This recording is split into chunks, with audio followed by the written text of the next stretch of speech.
히브리서 11장 24절에서 25절 말씀 같이 읽습니다.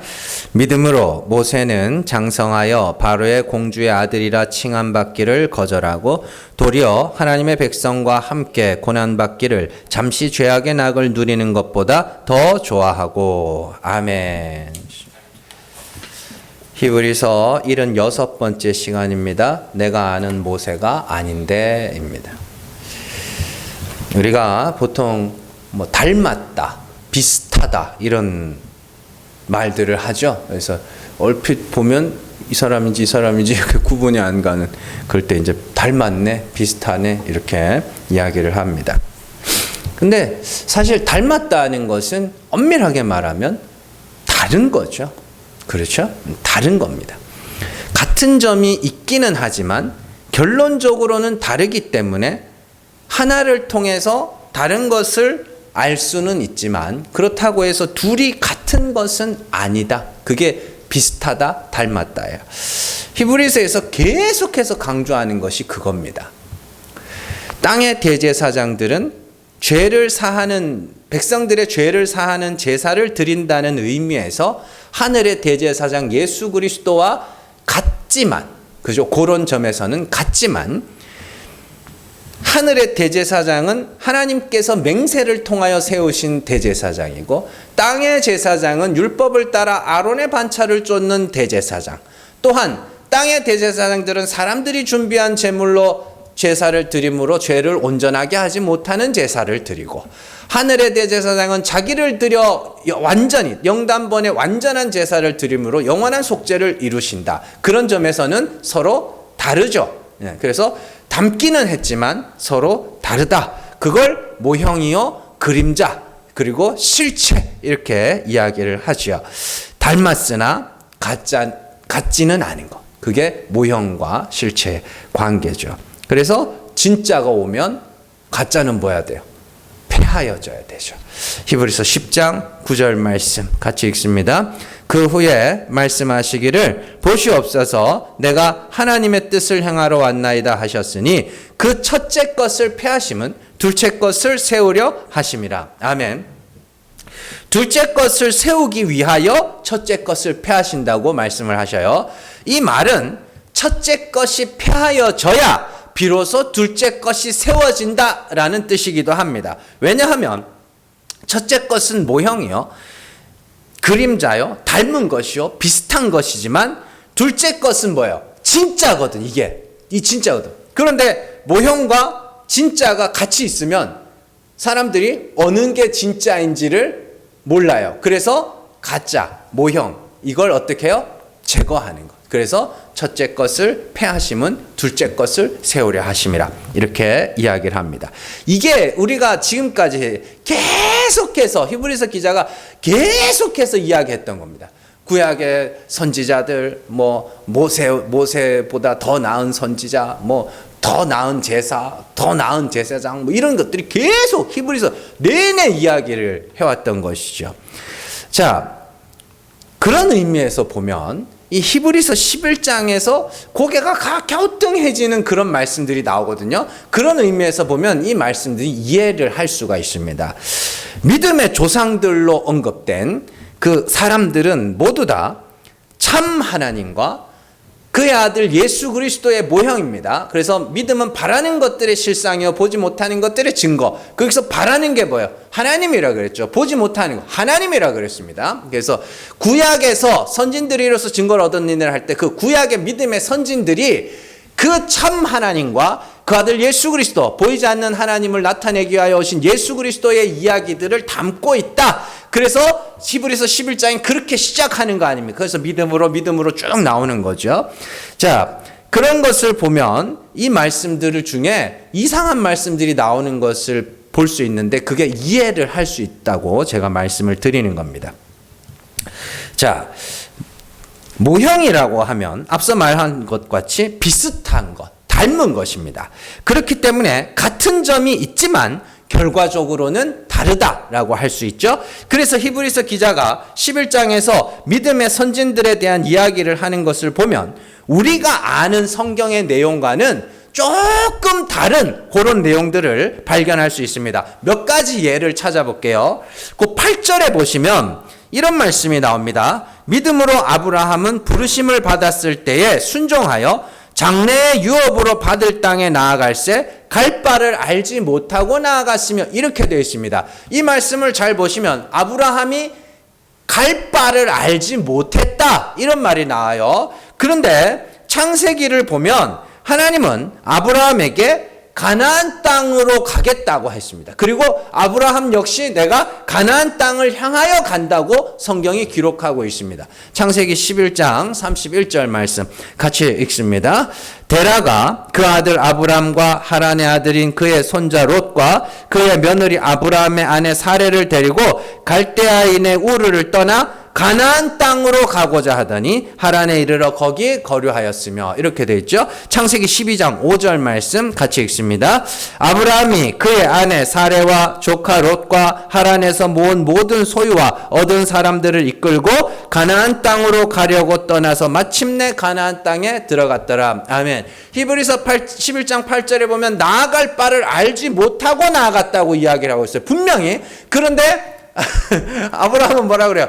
가나안 11장에서도 가나안 땅으로 가고자 하더니 12장에서도 가나안 땅으로 가려고 떠나서 마침내 가나안 땅에 이르렀더라. 그러면 갈 바를 알았다는 거예요? 몰랐다는 거예요?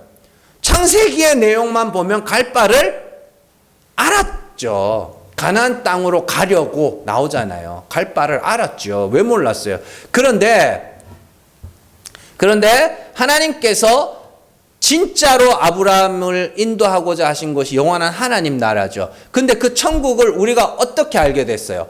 예수 그리스도께서 부활하시고 승천하셨잖아요. 그리고 내가 처소를 마련하러 가겠다 그러고 승천하셨잖아요. 그러니까 우리의 처소가 거기구나. 그걸 알고 봤더니 아브라함의 이야기가 하나님이 주겠다고 하신 땅이 거기였구나라는 것을 비로소 알게 된 것이죠. 그래서 창세기의 기록과 히브리서의 기록에 보면 서로 안 맞아요. 갈 바를 알지 못하고 나갔다고 하는데 아브라함은 가나안 땅을 향해서 갔다니까요. 갈 바를 알았다니까요. 그러니까 안 맞는 거죠. 그런데 예수 그리스도와 하나님과 예수 그리스도의 이야기로 그걸 보니까 이런 부분이 비슷하구나라고 설명을 해가는 것이죠. 또한 동일한 약속을 받은 이삭과 야곱에 대해서는 하나님이 계획하시고 지으실 성을 바랐다고 하는데, 사실 창세기에 보면 이삭과 야곱이 하나님의 성을 막 바란 적이 없어요. 그들은, 이삭은 어떻게든지 정착을 하려고 우물을 팠다가 뺏기고 팠다가 뺏기고 막 그랬단 말이에요. 야곱 역시도 뭐예요? 베델로 올라가라 그랬는데 야곱이 올라가요, 안 올라가요? 안 올라가요. 숫곳에서 머물러 가지고 하나님이 막 그 딸내미 어떻게 해가지고 이렇게 가게 하잖아요. 그거 아니었으면 안 갔대. 숫곳이라는 땅 자체 이름이 뭐냐면 야영지라는 뜻입니다. 정착지 이런 뜻이에요. 숫곳이라는 단어 자체가. 그 이름을 누가 만들었냐? 야곱이 그 땅 이름을 그렇게 만들었다니까요. 야곱이 이렇게 루스에서 형한테 쫓겨가지고 도망치면서 루스에서 자다가 거기서 천국을 봤죠. 하나님 나라를 봤죠. 그리고는 일어나가지고 원래는 루스 땅인데 그 땅을 베델이라 칭하죠. 똑같이 숫곳도 야곱이 거기 이름을 지은 여기 정착지. 우리 여기서 정착하자 이러고. 뭘 하나 위에 있던 바라기 뭘 바래? 무슨 말인지 아시겠어요? 그런데 히브리서 기자가 마치 그 성을 바랐던 것처럼 기록하고 있는 이유는 하나님이 야곱에게 보여주신 그 천국에 대한 이야기를 하고 있다라는 것이죠. 자, 사라에 대해서도 마찬가지죠. 사라가 어떻게 됐어요? 11절에 보면 믿음으로 사라 자신도 나이가 많아 단산하였으나 잉태할 수 있는 힘을 얻었으니 이는 약속하신 이를 미쁘신 줄 알았음이라, 이렇게 되어 있습니다. 약속하신 이가 반드시 아들을 낳게 하시겠지라고 알았다고 이야기하는데, 우리는 창세기의 이야기를 너무나도 잘 알고 있죠. 창세기에서 명년 이맘때에 네가 아들을 낳으리라 얘기했더니 사라가 어떻게 했어요? 웃기시네. 근데 왜 그런 이야기를 하고 있느냐? 그건 믿음에 대한 설명을 하려고, 하나님 약속을 지키시는 분이라는 것을 설명하기 위해서 그렇게 이야기를 하는 것이죠. 하나님이 낳는 아들, 하나님이 낳게 하신 아들, 누구야? 예수 그리스도. 그 이야기를 하는 겁니다. 자, 그래서 예수 그리스도를 설명하려, 구약의 인물들을 통해서 예수 그리스도를 설명하려고 하다 보니 우리가 보통으로 보기에는 이거는 좀 무리가 아닌가? 그런 싶은 말씀들이 나오죠. 그래서 이처럼 성경의 내용과 히브리서 기자의 해석이 다른 이유는 믿음의 선진들을 통해서 하나님과 예수 그리스도를 설명하려고 하기 때문인 것이죠. 하나님과 예수 그리스도와 이들 믿음의 선진들 사이에는 같은 점이 있지만 다른 점도 있다. 그렇기 때문에 그 다른 점을 외면하고 같은 점만 자꾸 뽑아서 설명하려고 하다 보니 창세기의 진술, 또 구약의 진술과 히브리서 기자의 진술이 조금씩 이렇게 어긋나는 그런 모습들이 나타나는 것이죠. 이 부분이 가장 두드러지게 나타나는 것이 오늘 말씀입니다. 오늘 말씀에서 히브리서 기자는 우리가 아는 성경의 내용과는 완전히 다른 말을 하고 있습니다. 오늘 말씀에서는 이제 모세의 두 가지 특징에 대해서 설명을 하고 있습니다. 첫 번째 특징이 뭐냐면 바로의 공주의 아들이라 칭함을 거절했다라고 이야기를 하죠. 그리고 두 번째 특징이 하나님의 백성과 함께 고난받기를 잠시 죄악의 낙을 누리는 것보다 더 좋아했다라는 말씀입니다. 그렇다면 모세가 진짜로 공주의 아들이라 칭함을 거절했고 백성과 함께 고난받기를 좋아했는가? 정말로 그랬어요? 아니에요. 아니에요. 우리가 아는 성경의 내용대로라면 절대로 그렇지 않습니다. 우리가 모세의 삶을 성경을 통해서 알고 있지만 모세는 태어난 지 석 달 만에 갈대 상자 안에서 나일강에 버려졌고 바로의 공주의 아들이 되었습니다. 그렇죠? 그리고 40세에 애굽 사람을 때려 죽임으로써 바로에게 미움을 받아 쫓겨나요. 자, 출애굽기 2장 15절 말씀 같이 읽습니다. 바로가 이 일을 듣고 모세를 죽이고자 하여 찾는지라 모세가 바로의 낯을 피하여 미디안 땅에 머물며 하루는 우물 곁에 앉았더라. 아멘.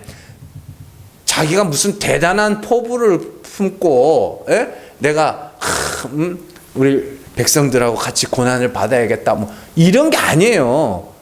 그래서 그냥 애굽 사람 쳐 죽이고 흙에 묻어놨다가 막 심지어 이스라엘 백성들 뒤통수 맞았잖아요. 자기는 이스라엘 백성들을 위해서 애굽 사람을 죽였는데 이스라엘 백성들이 막 드디어 막 왜 나도 죽이게 나도 죽이게 막 이거 아이고야 큰일 났다 이래가지고 바로의 낯을 피해서 막 도망간 거 아닙니까?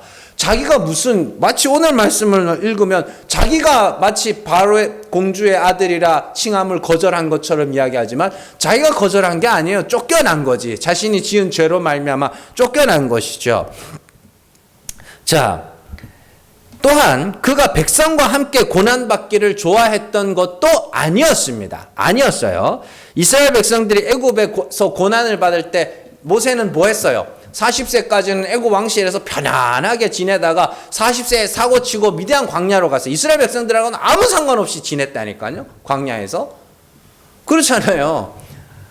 또 이스라엘 백성들을 인도하고 나서 광야에서도 마찬가지입니다. 이스라엘 백성들을 애굽에서 건져내고 난 다음에 광야에서도 이스라엘 백성들을 좋아했을까요? 안 좋아했을까요? 모세가 안 좋아했어요. 안 좋아했어요. 제가 이 이야기를 좀 해드려야 되겠네. 여러분들 이렇게 목회자가 교회에서 이렇게 성도들한테 이렇게 하는 거 있잖아요. 성도들 이렇게 비상식적인 말고 보통의 정상적인 목회자들이 교회에서 성도들한테 이렇게 대하듯이 일반인들한테 교회 안 다니는 일반 사람들한테 그렇게 대하면 일반 사람들은 되게 감격해요. 그러니까 너무 익숙해지면 목사가 막 친절하게 막 들여다보고 인사하고 막 이렇게 뭔 일 있으면 막 이렇게 하고 이러는 것들이 이 성도들이 이렇게 너무 익숙해지면 별것 아닌 것처럼 여기고 그걸 안 해주면 삐지고 막 그러잖아요. 근데 그거를 보통 교회 안 다니는 사람들한테 그렇게 해주잖아요. 엄청 좋아합니다. 엄청 감격해하고 그럽니다. 그러니까 좀 너무 당연하게 너무 당연하게 여기시면 안 돼요. 그런 것들. 자, 농담 반, 진담 반. 어쨌든 그렇습니다. 근데 이제 이스라엘 백성들이 모세가 이스라엘 백성들을 인도하고 그랬는데 이스라엘 백성들이 모세가 참 이스라엘 백성들을 썩 좋아하지 않았습니다. 썩 좋아하지 않았어요. 그게 이제 제일 대표적인 게 무리바 사건 때 우리가 볼 수 있거든요. 그 민수기 20장 10절에서 11절 말씀 같이 읽습니다. 모세와 아론이 회중을 그 반석 앞에 모으고 모세가 그들에게 이르되 반역한 너희여 들으라. 우리가 너희를 위하여 이 반석에서 물을 내려 하고 모세가 그의 손을 들어 그의 지팡이로 반석을 2번 치니 물이 많이 솟아나오므로 회중과 그들의 짐승이 마시니라. 아멘. 모세가 이스라엘 백성들이 막 물이 없어서 차라리 우리 형제들이 죽을 때에 우리도 죽었더라면 좋았을 것을 막 이러고 불평을 합니다. 왜 우리를 광야에서 죽게 만드냐? 뭐 시도 때도 없이 불평해요. 인간들은 우리랑 똑같죠. 우리도 뭐 한 가지죠. 뭐 다를 거 없죠. 그런데 그들을 향해서 뭐라 그러면 반역한 너희요 이렇게 이야기합니다. 반역한 너희. 이뿐만 아니라 금송아지 사건 때는 하나님이 직접 새겨주신 십계명 돌판을 던져서 깨뜨려 버리고 레위 지파를 시켜가지고 네 형제와 이웃을 다 죽이라 이렇게 이야기합니다. 그래서 레위 지파 그때 3,000명을 죽게 만듭니다. 사람이 사람을 죽인 거라니까. 그러니까 이스라엘 백성들 이 신명기 같은 데 보면 모세가 광야 40년을 쭉 지내면서 그래요. 너희는 목이 곧은 백성이라 이렇게 이야기를 해요. 모세가 교만한 것들 막 이러면서. 그러니까 마치 요즘으로 치면 그런 거죠. 목사님이 이제 한 30에 개척을 해가지고 70 될 때까지 정년이 그럼 40년을 이제 개척을 교회를 탁 세워 놓고 이제 은퇴하면서 아이고 이제 끝났다. 아이고 이 인간들하고 내가 40년을 보냈는데 똑같은 거예요. 그거랑 똑같은 겁니다. 모세가 썩 좋아하지 않았어요. 이스라엘 백성들을. 그러니까 오늘 말씀을 이렇게 보면 참 아니에요. 성경의 진술과는 너무나도 다른 그런 모습들을 보이고 있죠. 자, 그래서 그런 모세를 향해서 히브리서 기자가 뭐라 그래요? 바로의 공주의 아들이라 칭함을 거절했다. 잠시 죄악의 낙을 누리는 것보다 백성들과 함께 고난받는 것을 좋아했다. 이렇게 이야기를 하고 있습니다. 그렇다면 왜 히브리서 기자는 누가 봐도 말도 안 되는 이야기를 하고 있는 것인가? 예수 이야기를 하려고 그러는 거예요. 예수 그리스도의 이야기를.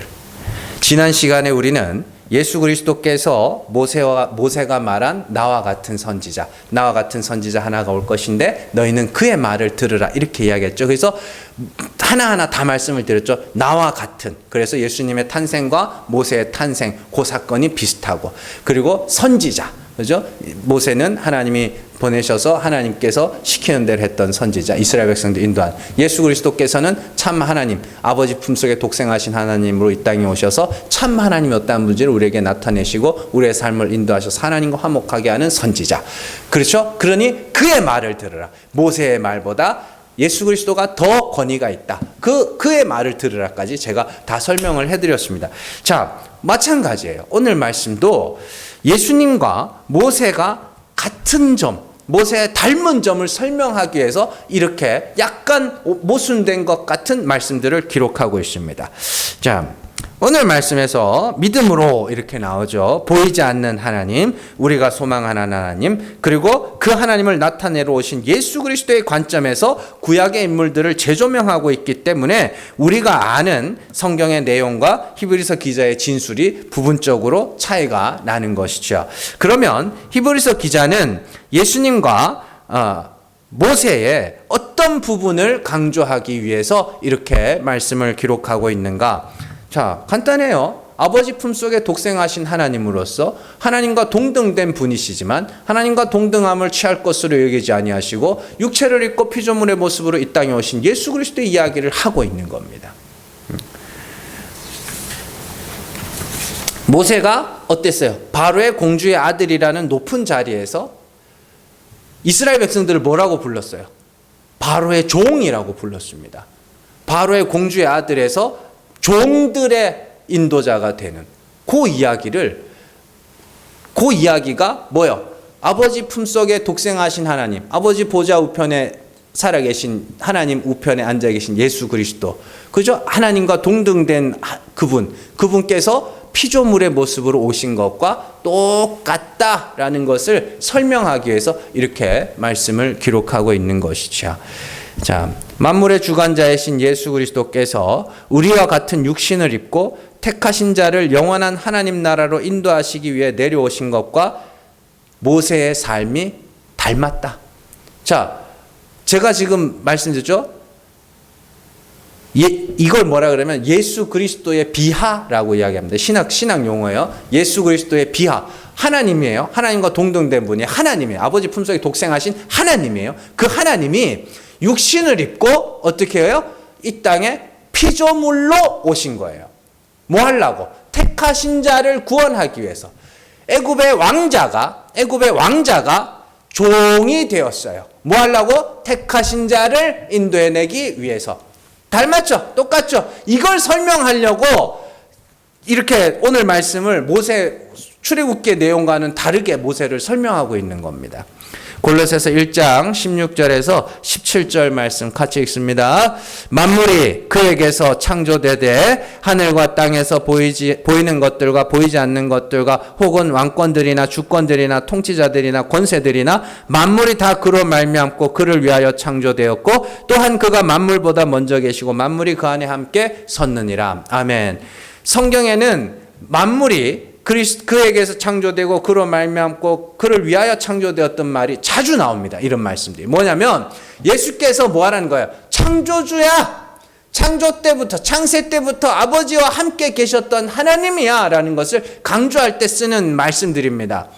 자, 이는 예수 그리스도께서 창조주이신 성부 하나님과 동등한 분이심을 설명하는 말씀이에요. 모세 역시 애굽의 왕자요 이스라엘을 종으로 삼고 있는 바로의 공주의 아들이라는 높은 신분이었다. 둘이 뭐예요? 닮았죠? 네, 닮았어요. 이것이 예수 그리스도와 모세의 공통점이죠. 또한 둘이 어떻게 해요?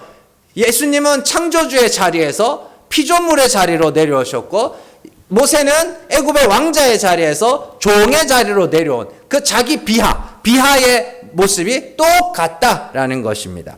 그러나 예수님은 어때요? 창조주께서 피조물로 내려오신 거고 모세는 왕자의 자리에서 종의 자리로 내려간 거기 때문에 훨씬 더 예수 그리스도가 더 많이 내려왔다 이렇게 생각을 하시면 되는 것이죠. 이에 대해서 히브리서 기자가 앞서 설명한 부분이 있습니다. 히브리서 2장 9절 말씀 같이 읽습니다. 오직 우리가 천사들보다 잠시 동안 못하게 하심을 입은 자 곧 죽음의 고난 받으심으로 말미암아 영광과 존귀로 관을 쓰신 예수를 보니 이를 행하심은 하나님의 은혜로 말미암아 모든 사람을 위하여 죽음을 맛보려 하심이라. 아멘. 여기 보세요. 우리가 천사들보다 잠시 동안 못하게 하심을 입은 자 누구예요? 예수 그리스도입니다. 천사들보다 잠시 동안 원래는 천사들은 예수님의 사자예요. 사자. 히브리서 2장에서 그걸 설명하거든. 내 사자다. 천사들은 내가 부리는 자들이다. 이렇게 이야기를 해요. 그런데 그런 천사보다 높으신 예수께서 천사보다 잠시 동안 못하게 하심을 입었다. 왜요? 뭐 때문에? 모든 사람을 위하여 죽음을 맛보시기 위해서. 죽음을 맛보신다니까 죽음? 이게 아니라 죽어야 하나님이 죽은 자를 살리시는 분이심을 백성들에게 증명을 하셔야 되잖아요. 그래서 오셔서 뭐 하시는 거예요? 날 잘 봐. 하나님이 어떠한 분인지 누가 구원을 얻는지 보여줄게. 그리고 십자가에서 죽으시자 하나님이 그를 죽은 자 가운데서 살리시죠. 그로 말미암아 하나님이 죽은 자를 살리시는 분이심을 예수 그리스도께서 뭐 하신 거예요? 증명하신 거라고 그랬잖아요. 그래서 우리가 믿는 하나님은 상상과 추측, 사람이 만들어낸 하나님이 아니라 예수께서 증명하신, 하나님께서 친히 증명하신 하나님이라고 제가 자주 말씀을 드렸던 겁니다. 그 일을 하시려고 뭘로 오셨어요? 사람의 몸으로 오신 겁니다. 네. 예수님은 만유의 주인이심에도 불구하고 천사들보다 잠시 동안 못하게 하심을 입고 피조물인 인간의 모습으로 오셨지요. 죽음을 맛보려고. 죽으면 하나님이 살리신다는 것을 보여주시기 위해서 이 땅에 육신을 입고 오셔서 우리 죄를 대신 지시고 십자가에서 죽으셨고, 하나님은 그를 죽은 자 가운데서 살리심으로 말미암아 하나님이 죽은 자를 살리시는 분이구나. 그래서 우리는 뭐 해야 되겠다? 죽어야 되겠다. 그렇게 우리의 신앙의 방향을 결정하게 하신, 그게 아주 중요한 사건이란 말입니다. 자, 하나님과 동등하신 예수, 만물의 주인이신 예수께서 우리를 위하여 이 땅에 오신 이유가 바로 그것입니다. 이건 사도 바울의 서신에서도 발견할 수 있는 거예요. 빌립보서 2장 6절에서 8절 말씀 같이 읽습니다. 그는 근본 하나님의 본체시나 하나님과 동등됨을 취할 것으로 여기지 아니하시고 오히려 자기를 비워 종의 형체를 가지사 사람들과 같이 되셨고 사람의 모양으로 나타나사 자기를 낮추시고 죽기까지 복종하셨으니 곧 십자가에 죽으심이라. 아멘. 이게 예수 그리스도의 비하.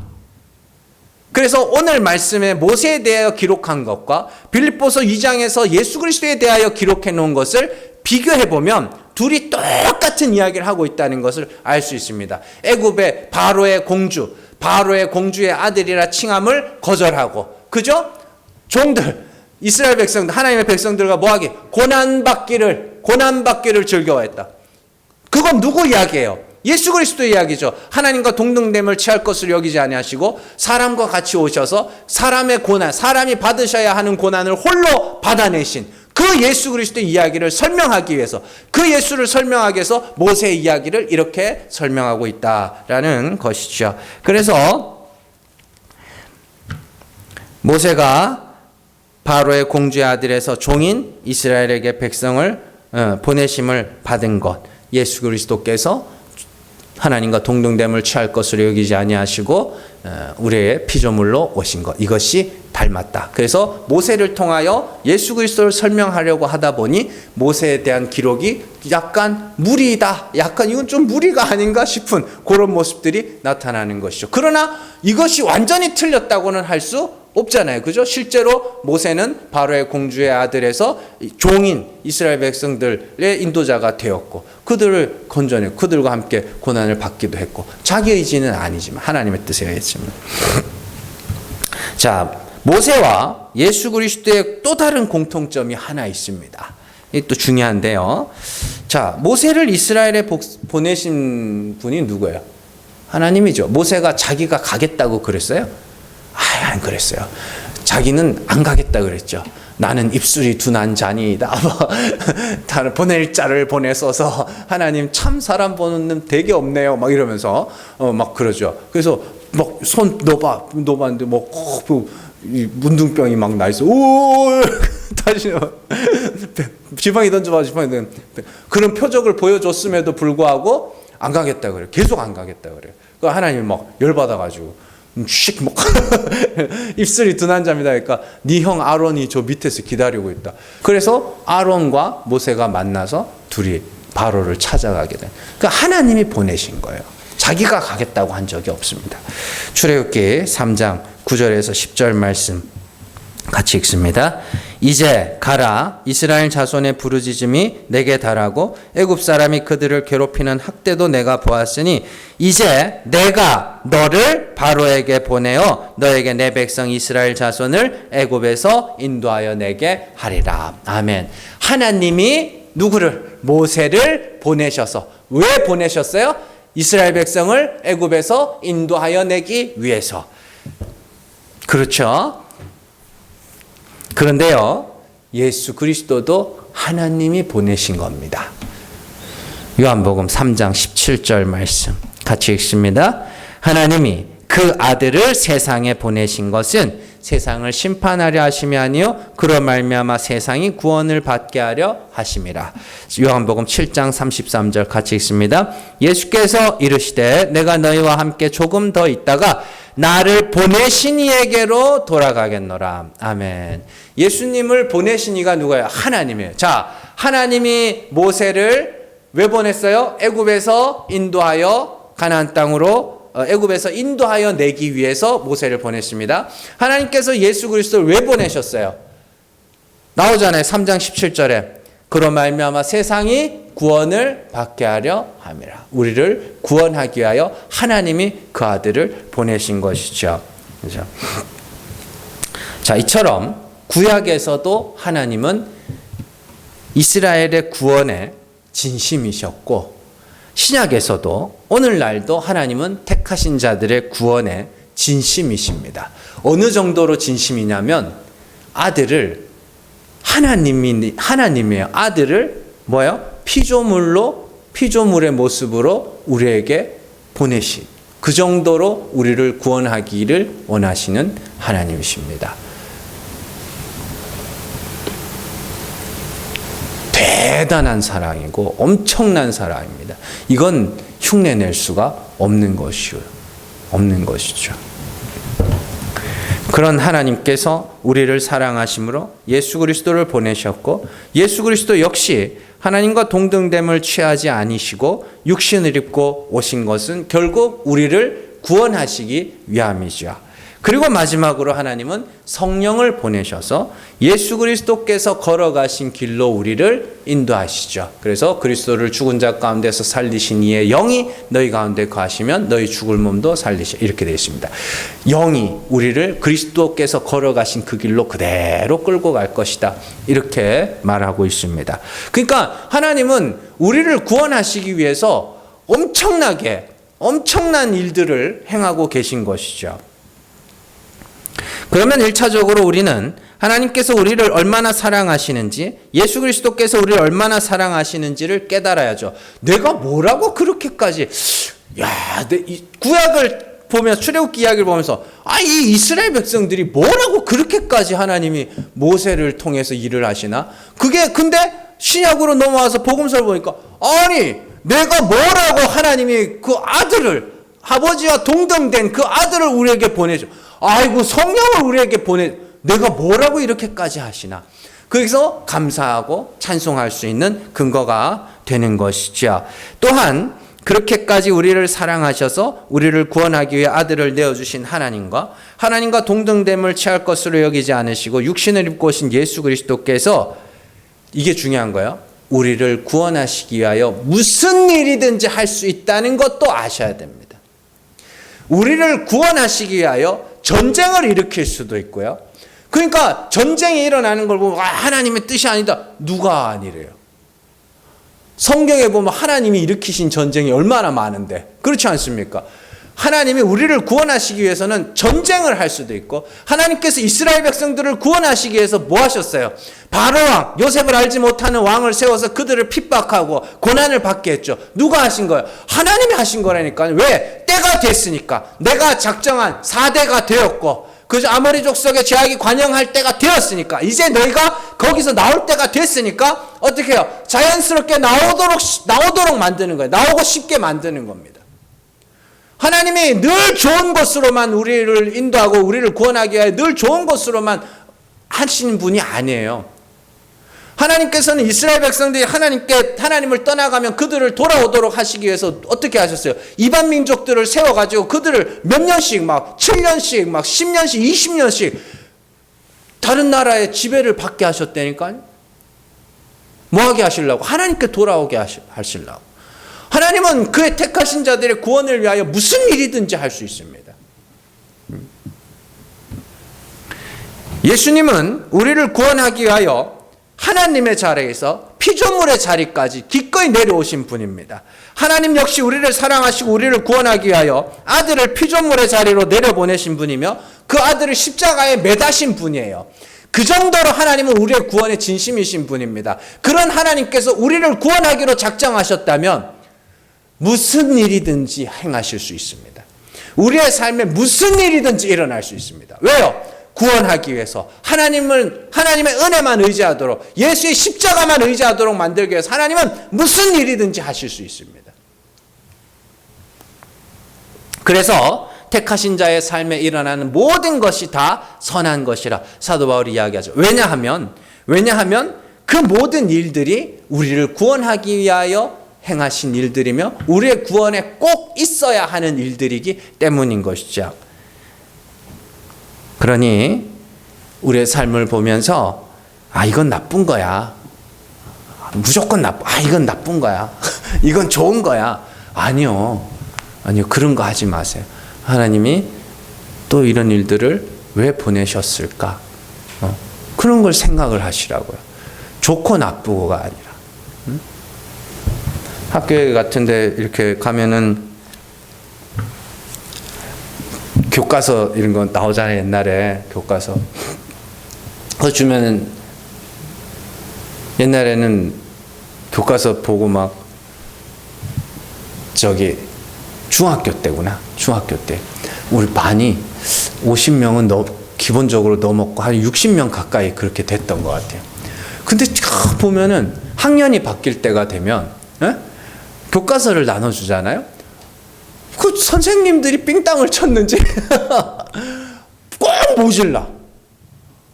진짜요. 그래서 한 3-4권이 꼭 모질라요. 그러면은 반에서 애들이 막 선생님이 뭐 이렇게 막 구워 삶아가지고 헌책 줘. 헌책 줘. 그러면은 막 어떤 애들은 막 열받아가지고 헌책 받았대. 나쁜 책 받았대. 근데 지나고 나서 생각해보면 새 책을 받든 헌책을 받든 중요한 게 아니에요. 그게. 그 책에 무슨 내용이 적혀 있는가가 중요한 거지. 그걸 얼마나 열심히 공부하느냐가 중요한 거지. 새 책과 헌책은 지나고 나면 별로 중요한 게 아니죠.